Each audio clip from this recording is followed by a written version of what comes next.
ኢራንና አሜሪካ ሊታረቁ ወይስ ሊታኮሱ? በርካቶችን በየሰዓቱ በሚለዋወጠው የቴህራንና የዋሽንግተን መግለጫና አቋም ግራ ቢጋቡም ወደ መጠቃቃቱ ሊመለሱ ነው የሚለው ግን ሚዛን እየደፋ መጥቷል። ሄድ መለስ ውስጥ ያለው የፖለቲካም እንዲሁ። በተለይም ፕሬዝዳንት ዶናልድ ትራምፕ ኢራን የላከችውን ውጥን የማይረባ ጨርሼ እንኳን ያላነበብኩት ነው ሲሉ ማጣጣላቸውን፣ ኢራን ደግሞ ምርጫችሁ የቴህራን ፍላጎቶችን ማክበር እንጂ ሌላ እድል የላችሁ መሆኑ ውጥረቱ እየተባባሰ መሄድ እንጂ መለዘብ እንደማያሳይ ለመገመት አያዳግትም። ትራምፕ በማይታመን ሁኔታ ደካማው በህይወት አለ እያሉ ለማቆየት እንኳን እጅጉን አስቸጋሪ፣ በሕክምናው ታክሞ ህይወት የመኖር እድሉ 1% ነው አይነት አገላለጽ ተኩስ አቁም በሚሉ ጥረታቸው ደግሞ አንዳች ጉዳይ ይጠቁማል። ቻናላችንን ሰብስክራይብ፣ ቪዲዮአችንን ደግሞ ሰዎች ጋር እንዲደርስ ላይክ አድርጉ። የዋሽንግተንና የቴህራን ጉዳይ ዓለምን ወደ አዲስ ውጥረት ውስጥ አስገብቶታል። በተለይም ትራምፕ ጨርሼ እንኳን ያላነበብኩት እቅድ ነው ከማለታቸው ባሻገር አክሲዮስ ትራምፕ ዳግም በኢራን ላይ የአየር ጥቃት የመሰንዘር ውጥን እንዳላቸው ከቁልፉ ግን ስማችን አይጠቀሱ አሉ ካሏቸው ባለስልጣናት መረጃ አግኝቶ ማጋራቱ የሚያሳየውና የሚያረጋግጠው ይህን ሆኗል። የኢራን አብዮታዊ ዘብ ኃይል IRGC በየትኛውም የጦር ግንባር ምላሽ ለመስጠት ዝግጁ ነኝ ማለቱ፣ እንዲሁም ባለስልጣናቱ አሜሪካ መተኮስ ከጀመረች ምላሻችን እንደ ቀድሞ ጊዜ ከገልፎቹ እስከ እስራኤል በጥቅሉ መካከለኛው ምስራቅ ያለ የአሜሪካ ሀብት ነው በማለት ማረጋገጣቸው አንድ እርምጃ ወደፊት ለውጥረቱ መቅረባቸውን ያሳያል ሲል ዋሽንግተን ፖስትም ዘግበውታል።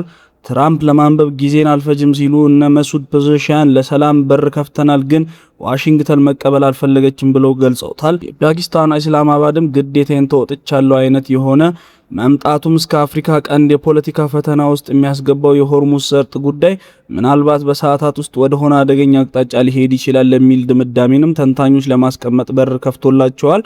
ትራምፕ ወደ ኢራን ጥልቅ ግዛት ዘልቀው በመግባት ቴህራን የመምጣት ፍላጎት ዳግም እንዳላቸው እየተነገረ ይገኛል። በተለይም ከፔንታጎን የአሜሪካ የውጭ ጉዳይ ሚኒስቴርና ከኦቫል ኦፊስ ሚስጥራዊ ሰነዶች ቀድመው በእጁ ሲገቡ በፈጠነ ለህዝብ መረጃን በማጋራት የሚታወቀው አክሲዮስ ከጉዳዩ ጋር እጅጉን የቀረበ ግንኙነት ያላቸውን 3 ባለስልጣናት ነግረውኛል ያለው መረጃውን ከሆነ ነገ ከነገ ወዲያ የመካከለኛው ምስራቅ ፖለቲካ ቅርጽ ካሁኑ ፈጽሞ የተለየ ሊሆን እንደሚችል ለመገመት አያዳግትም።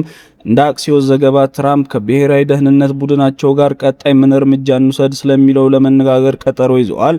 ለእርግጥ ተነጋግሮም ሊሆን እንደሚችል መረጃው ይጠቁማል። ኢራን ላይ ጥቃት ማድረስ ብቻ ሳይሆን ትራምፕ በ24 ሰዓታት ውስጥ ሳያሳኩ ያቆሙትን በሆርሙዝ ሰርጥ መርከቦችን አጅቦ ማሳለፍ ፕሮጀክት ፍሪደም ሊመለሱበት ይችላሉ። ታዲያ ከኢራን በኩል ያለው ምላሽ ደግሞ አደገኛና በቀጠናው ላይ ያለውን ያገኘውን ሁሉ የሚያወድም እየሆነ ሊመጣ እንደሚችል የአደባባይ ሀቅ ሆኗል እና ሪፐብሊካኖቹ ቆም ብለው በጉዳዩ ላይ ቢያስቡበት በጎ ነው የሚል መረጃም እዛው አሜሪካ ውስጥ መውጣቱን ቀጥሏል። በፔንታጎን የተለዩ 25% ወታደራዊ ኢላማዎችን ወደ መምታቱ የመመለስ ውጥኑ እንዳለው ግን መረጃ ያስቀምጣል።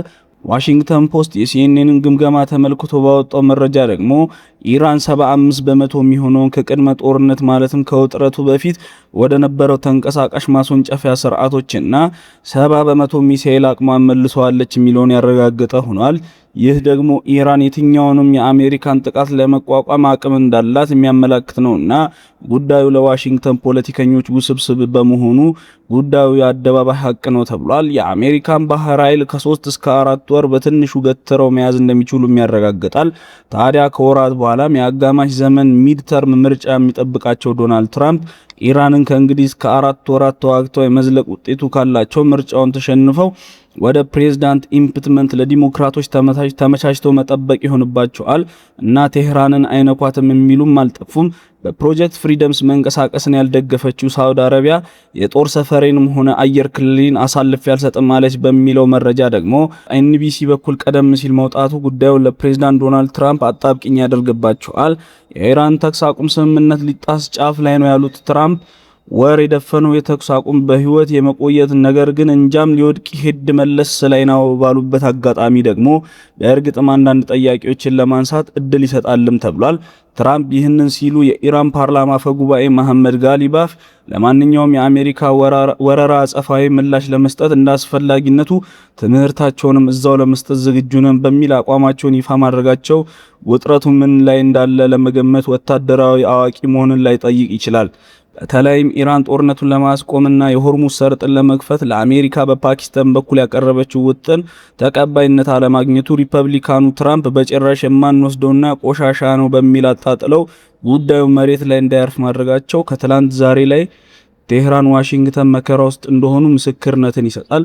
ጉዳዮቹ መልካቸውን ይለውጣሉም ይባላል። የኢራን ፓርላማ አፈ ጉባኤና በዚሁ ጥረት ከፍተኛ መሪ ተደራዳሪ ማለትም ከነ ጄዲ ቫንስ ጋር ሲደራደሩ የሰነበቱት ጋሊባፍ በ14ቱ ነጥቦች እንደተቀመጠው የኢራናውያን መብት ማክበር እንጂ ሌላ አማራጭ የለም በሚል ሞግደውባቸዋል። በእነ ትራምፕ ላይ ቀጣዩን ምርጫ ግምት ውስጥ ያስገቡት የኢራኑ ፖለቲከኛ ትራምፕ ሳይቀበሉት ጊዜ በገዙ ቁጥር የአሜሪካውያን ግብር ከፋዮች ገንዘብ ይባክናል በሚል የራሳቸው ህዝብ ጋር ግጭት ውስጥ እንዲገቡ የሚያደርግ ሐሳብ ትራምፕን ሰጥቷቸዋል።